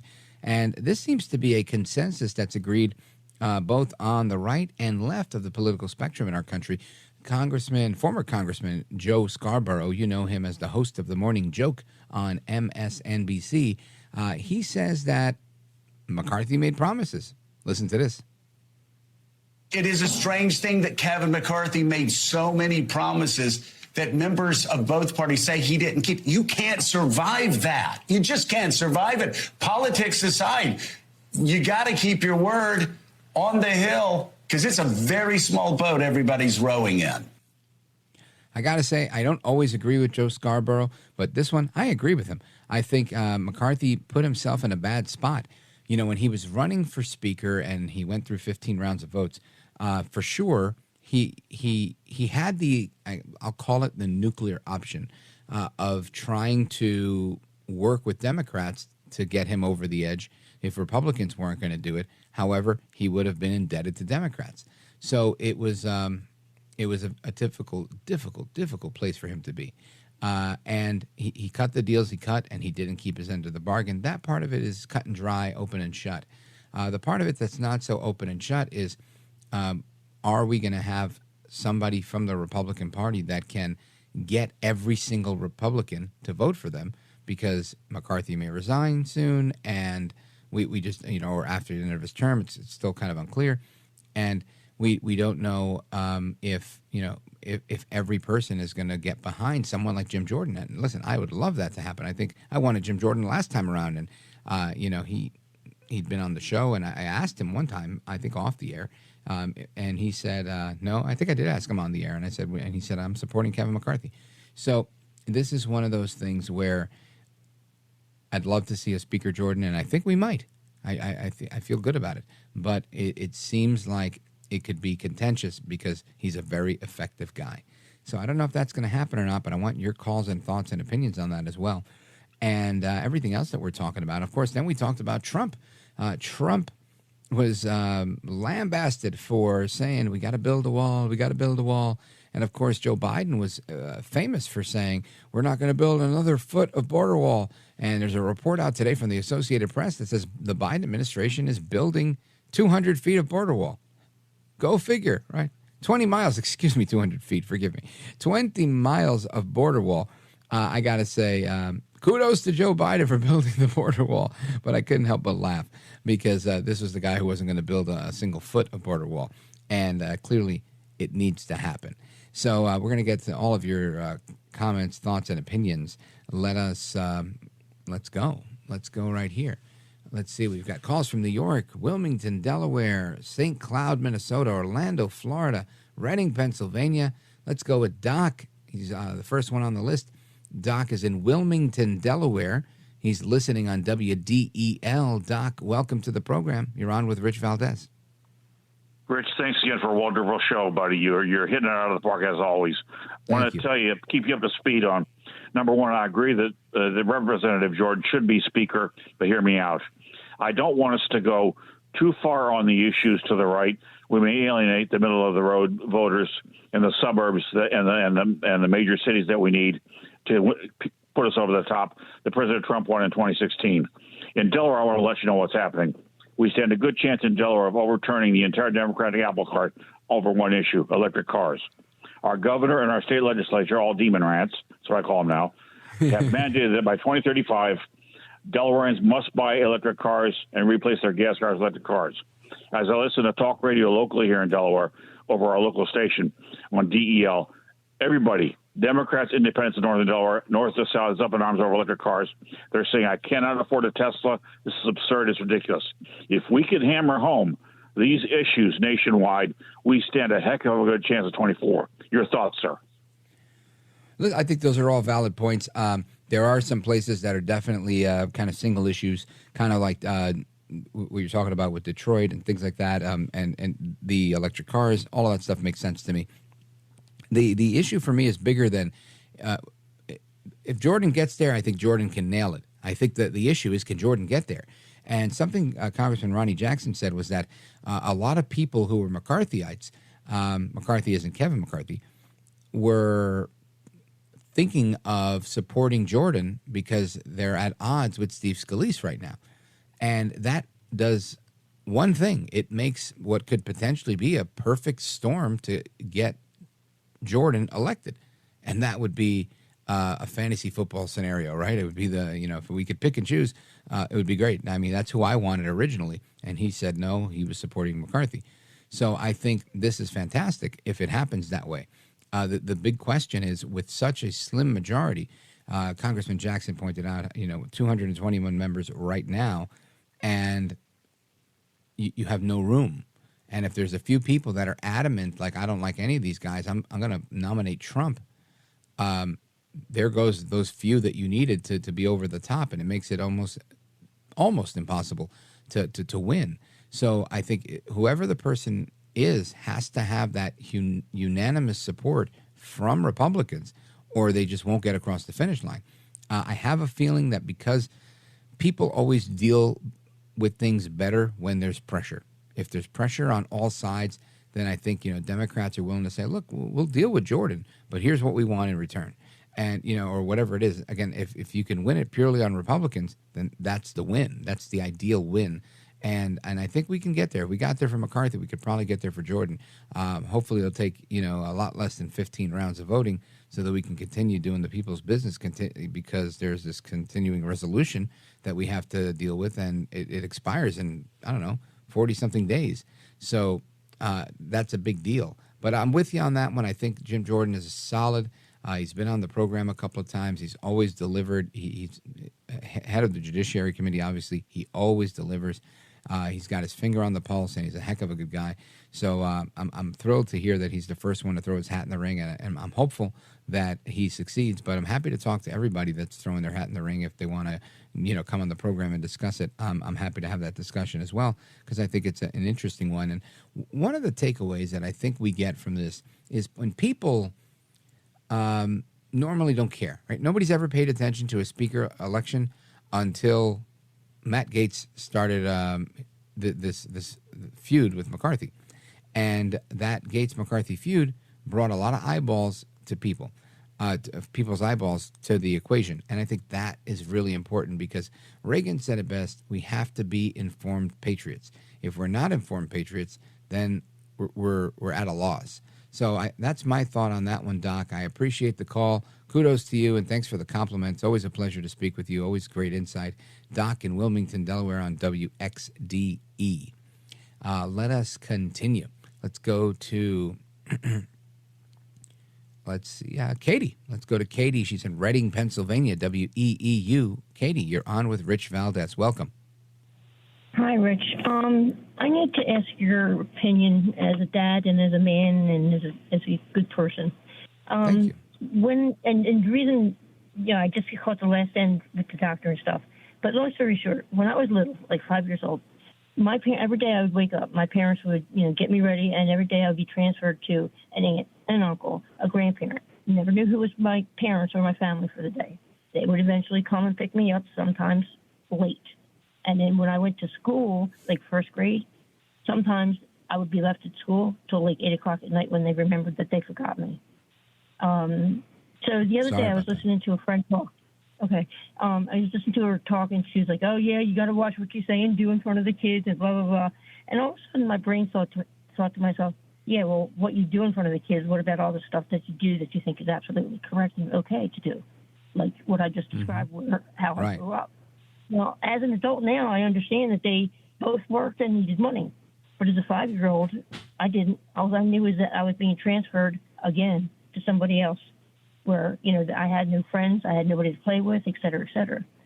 So with that said, like, this is like a colossal, like, oh, my God, this is why I am now, why I am the way I am. But now what do I do with it? Where do I go? That's what I'm asking you. It's like, you're a dad, Well, I'll tell you. Now I mean, that I have this information. What next? yeah. Let me tell you something. I just recently read, not too long ago. I have the benefit of speaking with a lot of great psychologists on this program, and it sparks things. I'll take notes sometimes while I'm speaking with them, and I'll research them later. And recently, I started. I read a couple of different articles on a couple of interesting topics, and hopefully, I could get this out in 2 minutes. But when it comes to attachment issues, and that's something we were talking about with the doctor earlier. And again, I don't pretend to be a psychologist. I'm not a psychologist, but I read stuff. And one of the things I read about was attachment and different attachment styles. And there's this anxious attachment, and then there's this avoidant attachment. There's a couple of others, but those two stood out to me because they were interesting. Like I saw when I was reading them traits of people that I know, people that I deal with on a regular basis, family members, friends, things like that. And I said, oh, wow, that's why they behave the way they do. That's why I behave the way I do sometimes. And reading about these things, it broke it down even further to something called emotional permanence. And I mentioned that with the doctor because it was top of mind for me because I'd recently read about it. And this emotional permanence is defined loosely as how you perceive people to care about you when you can't see them. And while you're forming attachment as a kid, whatever it is, 5 years old, 6 years old, whatever, earlier, if you don't form a secure bond with your parents, which it sounds like maybe in your situation you weren't able to because they had to work and they were relying on family and their support system to care for you, that begins this issue. And it impairs your development to create something called emotional permanence, which is where you feel loved even when you don't see that you're being loved. So, and that's the key, right? It's kind of the key for parents to make sure that, you tell your kid that you love them enough so that when they're, at school, they're not freaking out with the separation anxiety because, oh my God, I can't see my mom, I can't see my dad, so now I'm going to cry until my mom or dad comes around. And that is something that can carry into adulthood or could even manifest later. And it sounds like that's what you're saying. So you're saying, you kind of do your thing alone now, and how do you fix it? What I read was that this is treated by what they call mindfulness, where you have to be mindful about the way you behave around other people because this causes a bunch of issues which would ultimately cause you to self-sabotage yourself, whether it's in relationships or employment or other things. And I found that to be very interesting because there's a lot of very interesting, intelligent people that I know that despite all of their accolades, achievement, intellect, education, they still shoot themselves in the foot time and again. And I realized there's that correlation. So I don't know if you have those issues in your life, but I can say this idea of mindfulness, and I would definitely recommend looking into that more, is one of those things. The other thing was having some sort of positive affirmation for yourself if there isn't someone that can give you that positive affirmation and tell you how great you are. And Dr. Vince Callahan just mentioned that, where he said he could make somebody smile in 15 seconds by giving them a compliment. I think it's a lot harder when you have to do it for yourself because you may be dealing with low self-esteem and other issues. But ultimately, I think those positive affirmations for oneself, which got me through radio. Radio's kind of nerve-wracking when you think, I've got to talk into this microphone for hours on end. What am I going to say? How am I going to sound? What am I going to do? And in the beginning, you don't see people. And it's odd to talk into a microphone when you can't see anybody, unless you're looking at a producer that's across the glass, and sometimes not even that. So, I kind of used mindfulness for myself to just envision things and tell myself, you're good at this, you got this, take it easy. And there were people around me that said, man, you're really good at this. Stick with it, you're going to do great. And that stuff matters. But when nobody else is there to prop you up, you have to be able to prop yourself up. And finally, before I go to the break, I think ultimately the biggest affirmation that I could ever tell myself is that I'm a child of God, right? And if you have a relationship with God, great. If you don't, I recommend getting one. It's great. Because when you realize what you believe in as your faith, and the sacrifice, for me, I'm a Christian, I believe that Jesus died on a cross for me and for the sins that I'm committing and the rest of humanity commits, and to give me that redemption. That's a very flattering thought to me, that God would send his own son, die for something I did, little old me, who am I? And that is enough for me to hold on to have hope and to realize there's more, and I can achieve so much potential because ultimately I'm a child of God. And that's the best best advice that I could give you, Katie. All right, cool. That's a lot, and I appreciate it. I really do, and I can dig the God thing. You know, when I was younger, it was one relationship, but now that I'm older, we're pals. God and Jesus, they really help me out like every day. Amen to that. And let me tell you, I think you're going to do really, really well. I hope you call in again with a really positive update really soon. I got to hit a break, but big shout out to you, Katie. God bless, and big shout out to everybody listening on WEEU.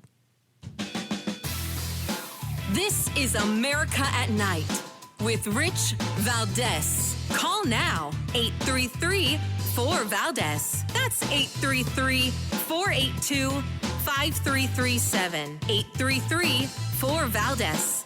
That's Valdez with an S.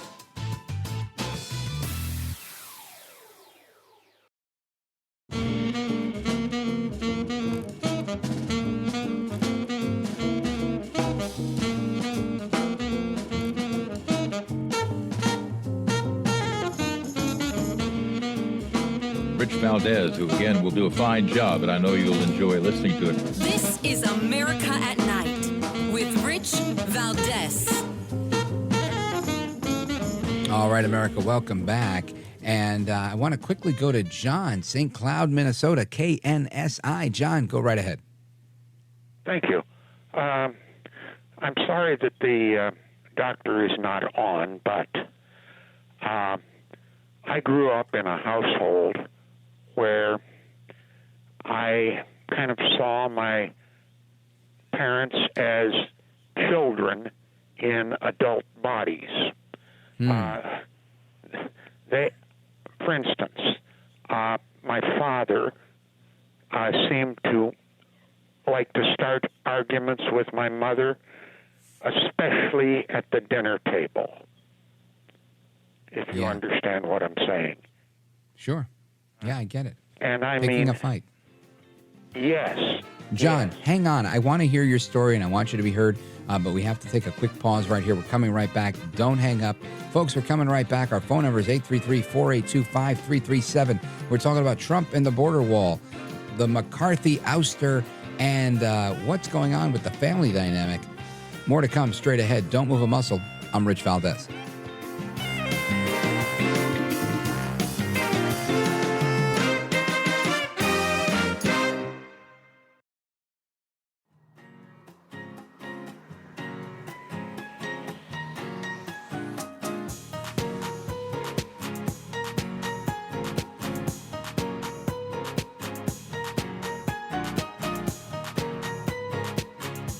America at Night with Rich Valdez.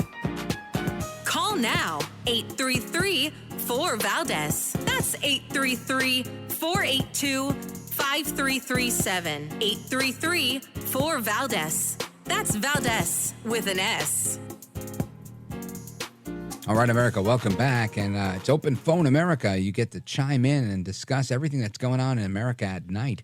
And we've been having a really robust conversation on family dynamics and what it's like when you yell at your kids. And it's a fascinating topic that we discussed with Dr. Vince Callahan. We also talked about Trump and the border wall. And, of course, with Congressman Ronny Jackson about what to expect with the election of a new Speaker of the House. That's coming up this Tuesday as Congress is on session.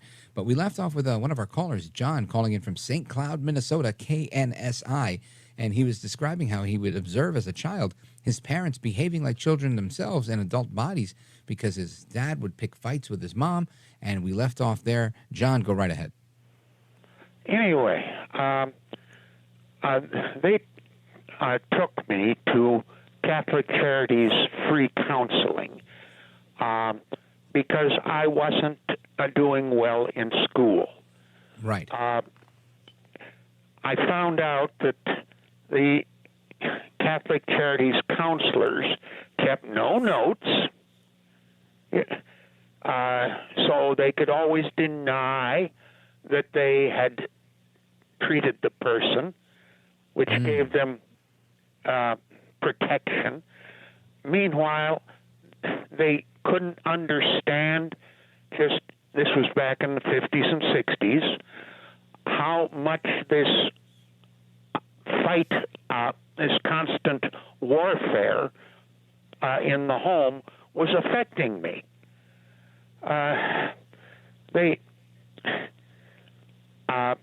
Over the years, I found that I had to, every time I went in, I was, well, I call it Ancient Mariner Syndrome. If you've ever read the poem, The Ancient Mariner, I is compelled to recount this horrible supernatural thing that he went through, and this one time he's recounting it at this wedding. Anyway, yes. I found out that is kind of a thing that's with traumatic stress and such. Of course, we didn't have those, what do you call it? And it's like we're just discovering this. And yet we've gone through this for millennia. Yeah.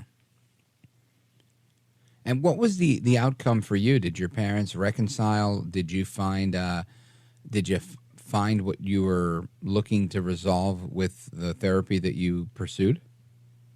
No. I'll explain. It finally came out that my mother had nearly been beaten to death by her father. Oh. And during these fights, she was acting like a little crying little girl. But I mean, these things, I told these counselors that were working with me, what you've got to do is get these two together and get them into a fight, and then you can observe the dynamics. Right. I guess that didn't happen. It didn't happen for decades. And then just before she died, well, I'll tell you, it came out, that part of it.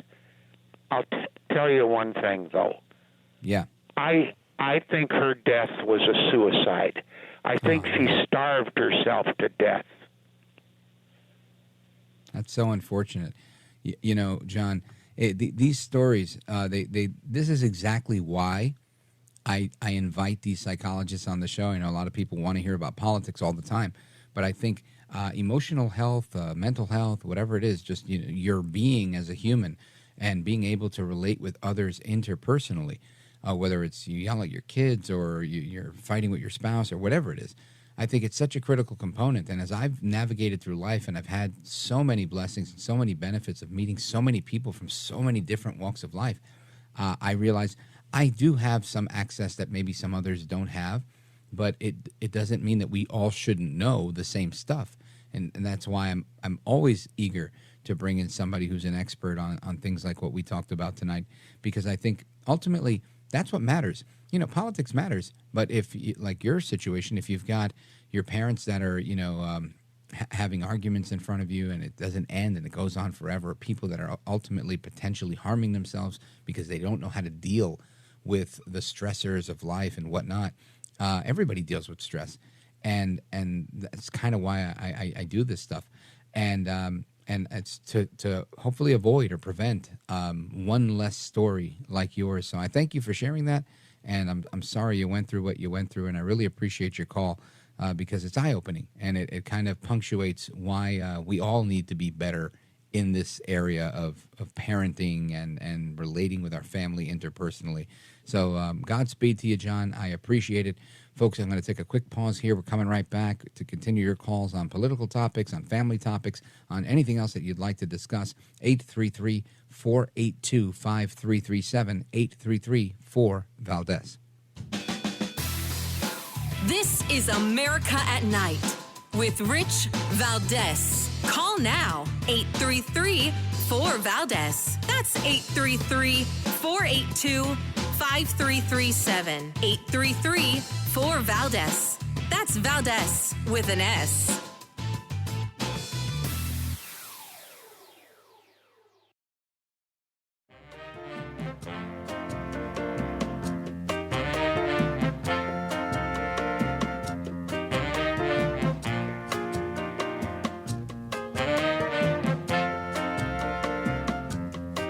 So glad to be on your show, Rich. It's just an amazing broadcast that I hope the rest of America listens to every day. America at Night with Rich Valdez. The financial documents that I gave to the bank are much less than my actual net worth. So therefore, I gave them to the bank. They can't be a fraud because I gave them lower numbers. Of course, that's President Donald Trump yesterday at the courthouse making his case. And we're going to continue with the rest of your calls on the family dynamics.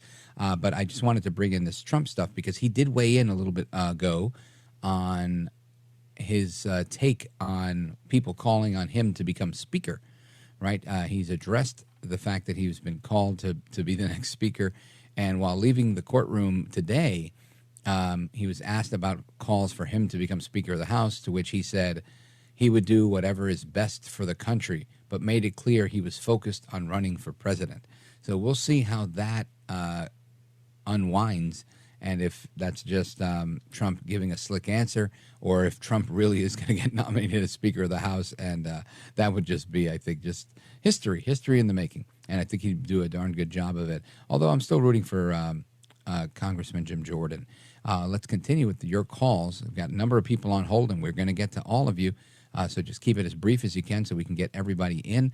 Let's go to Sandra in Dothan, Alabama, WDBT. Sandra, go right ahead. Okay, I've got two questions for you. One is about this trial that Trump is involved in now with his valuation of what he owns or whatever. It's just like if I took my house and I said, my house is worth whatever, but, is it going to sell for that? So here's my question. Why wouldn't they said today, I didn't hear, a lot of the testimony, but I heard on the news that they had a lot of accountants in there. Why don't they have the bankers in there, the lending institutions? Aren't they the ones that in the end decide how much the value is on whatever? And then my other question is about the border. I thought that a while back that Biden had ordered the materials that were left from the wall that Trump didn't get finished. I thought he ordered those to be sold. So that's my questions for you. Sure. As far as I know, I don't know if they were sold. I think they got damaged because he paused the construction on those materials, and some of them rusted or whatever it was because they weren't erected properly, and they fell by the wayside. With respect to the other, it's an interesting thing. So, there's an assessed value that the municipality, the county, whoever is taxing you, uses on your property. They don't go by, not everybody goes by the value of the home as an appraisal. They go by an assessed value. So the argument that the government is making here is that Trump used the assessed value or the sale value rather than the assessed value to inflate his net worth to get the loan. Now, with respect to the banks, they do an appraisal, and they did give him the money, and he did pay back the money, and they are on the record, and they've testified as such in this trial, saying that we didn't have a problem with Trump. It's the government that is saying that he lied based on what the prosecutor, the Letitia James and her team, are alleging that Trump inflated these values in order to get a bigger loan. Trump is saying, I didn't inflate anything. I gave you what my financial statement was on paper that didn't include the fact that he could license his name and build buildings all over the world that weren't even his buildings. People wanted to put the Trump brand. And again, this is a popular practice in building. Marriott does this, for example. A lot of people build buildings and they make a hotel, and then they think, all right, I want to go with Marriott. And if Marriott doesn't like that property, you won't get the Marriott name on it and have to run it the way a Marriott is run. So you may have to go with a different hotel brand or become your own, X, Y, and Z Rich Valdez Hotel. And the case he was making was, I'm worth a lot more than what the paper says. because of his potential, because of his brand. So they're, again, just kind of speaking past each other, with him saying, I gave you the smallest number and I'm really worth a lot more. And they're saying you gave a bigger number and you were worth less, and you did that in order to obtain more money in a loan, and they don't care that the money was paid back. They're saying the fraud was perpetuated when he applied. To me, it sounds like a moot point. If the bank didn't have a problem and the money was paid back, I don't see the issue here at all, even if he did lie. I don't think he did, and I think that's the case. But it seems like they're out to get him no matter what. And that's sadly where I think we are. Excuse me, had a sneeze. Anyway, thank you, Sandra, for your call. Big shout out to Dothan, Alabama, and everybody listening on WDBT. Let us continue with your calls. Let us go to, let's see, what do we got here? We got Frank, Evergreen, Montana. Go right ahead, sir. Hi, Rich. Hey, I'm coming in better tonight. Okay. Yeah, you sound terrific. I wanted to talk about infrastructure for fiber optic in Montana. It's around Yellowstone and southern border of Montana. There is a lot of old magma boulders, and it's really tough going through these boulders with drill bits, and it's like going through solid iron. And I would imagine. It's rough country. It's just you just can't have an infrastructure overnight in Montana. It will still be in probably the 19th century for quite a while here. Now, well, everybody else is flying around and flying cars, but Frank, you bring up a really good point. This is a very similar problem to where they weren't able to build border wall. And again, it wasn't in Montana, but there are sections of the border wall they were trying to put up, and they realized it was very difficult to anchor these walls in certain places because it was, while it's desert or whatever near the riverbank there, it's some of it is like mountainous, and it's difficult to install these border barriers. And so I think you bring up a good point, whether it's laying fiber optic in Montana or putting in a border wall in Texas or Arizona, it's still a challenge. And this was part of the original debate where they were saying, you're not going to be able to build a wall because there's places you can't even build the wall, where we can only patrol it with electronic surveillance, with other wiring that they lay, those sensors that they use, cameras and whatnot, and they patrol it with drones. So I think it's a brilliant point that you made, and it's always good to hear from you. You always come in loud and clear. Big shout out to Frank in Evergreen, Montana on KOFI. Excellent point tonight. Let us continue. Let's check in with Jacob. Jacob's calling from Orlando, Florida, listening to our website, Rich Valdez, AmericaAtNight.com, streaming us live. Jacob, go right ahead. You're on with Rich Valdez. Hi, Rich. Good to speak with you tonight. Hope everybody's doing well. Likewise. I had the doctor on tonight. It was quite interesting. I wanted to touch on a little bit of a subject about relationships. Sure. I know people talk about relationships. The 25% of people in the United States that are over 40 have never been married. And I'm in that category myself. I was actually looking for a wife as well, and I was reading that article, and it's just so hard to find folks that that haven't been married on dating sites. And so I went out and I actually created a dating site just directly for never married folks. It's that's an interesting Never Married Dating. Yeah, it's really cool.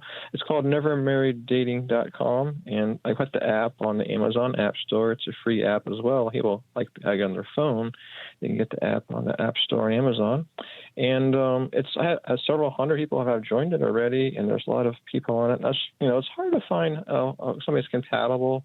If you're dating somebody that has divorced and has kids, and you can't really relate to that, and especially so many folks that haven't been married, 25%. That's huge. That's like a million. I think it's a huge number, and not only is it a huge number, but it's a number that's probably going to grow because there's a lot of people that I think there's still people that want to get married, but there's a lot of people that just say, I don't want to get married. I think marriage isn't for me. It's not the way for me to go. And I think that's unfortunate because there's so many benefits to marriage, not to mention the tax benefits. But I wish you best of luck with the website, Jacob, and Godspeed in finding a wife. Hopefully you find one. You call us back and tell us, hey, it worked, and I found her on my own website. That would be great. Good luck with the app, Jacob, and thanks for calling in from Orlando, Florida. And folks, we're going to get to the rest of your calls straight ahead. We got calls from New York, South Carolina, and Indiana coming up straight ahead. Don't move a muscle. This is America at Night with Rich Valdez.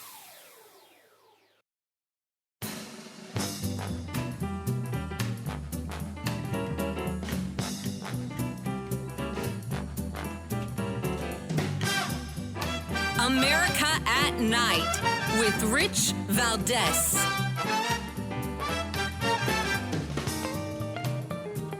All right, to the phones we go. It's the speed round. Keep it to 25 or 30 seconds max. Let's go to Jane, Albany, New York, WGDJ. Jane, go right ahead. Hey, Rich. Okay. The best thing you could say, verbal abuse is much worse because it's more consistent. It happens on an everyday basis. What you can do is agree as a family. Look, we're going to talk to each other. We're going to help each other. And on a day you're feeling really tense, go to your child and say, you know what? I'm having a terrible day. Would you help me come in for a landing? And that way the child realizes that you are just as vulnerable as they are. And then you give them great. importance. Yeah. That's fantastic. I think that's something that I could start to implement myself because, I don't have these major conflicts, but the little ones that I have with my kids, a softer approach like that would really probably be beneficial. Jane, like always, you knocked it out of the park. Big shout out to you guys in WGDJ land. Let us move to Derek, Jamestown, New York, WJTN. Go right ahead quickly. Hey, assalamu alaikum. Derek, my brother, how are you, sir? What's going on? Yeah, I'm cool, Rich. Tonight, Christianity, I want to speak about.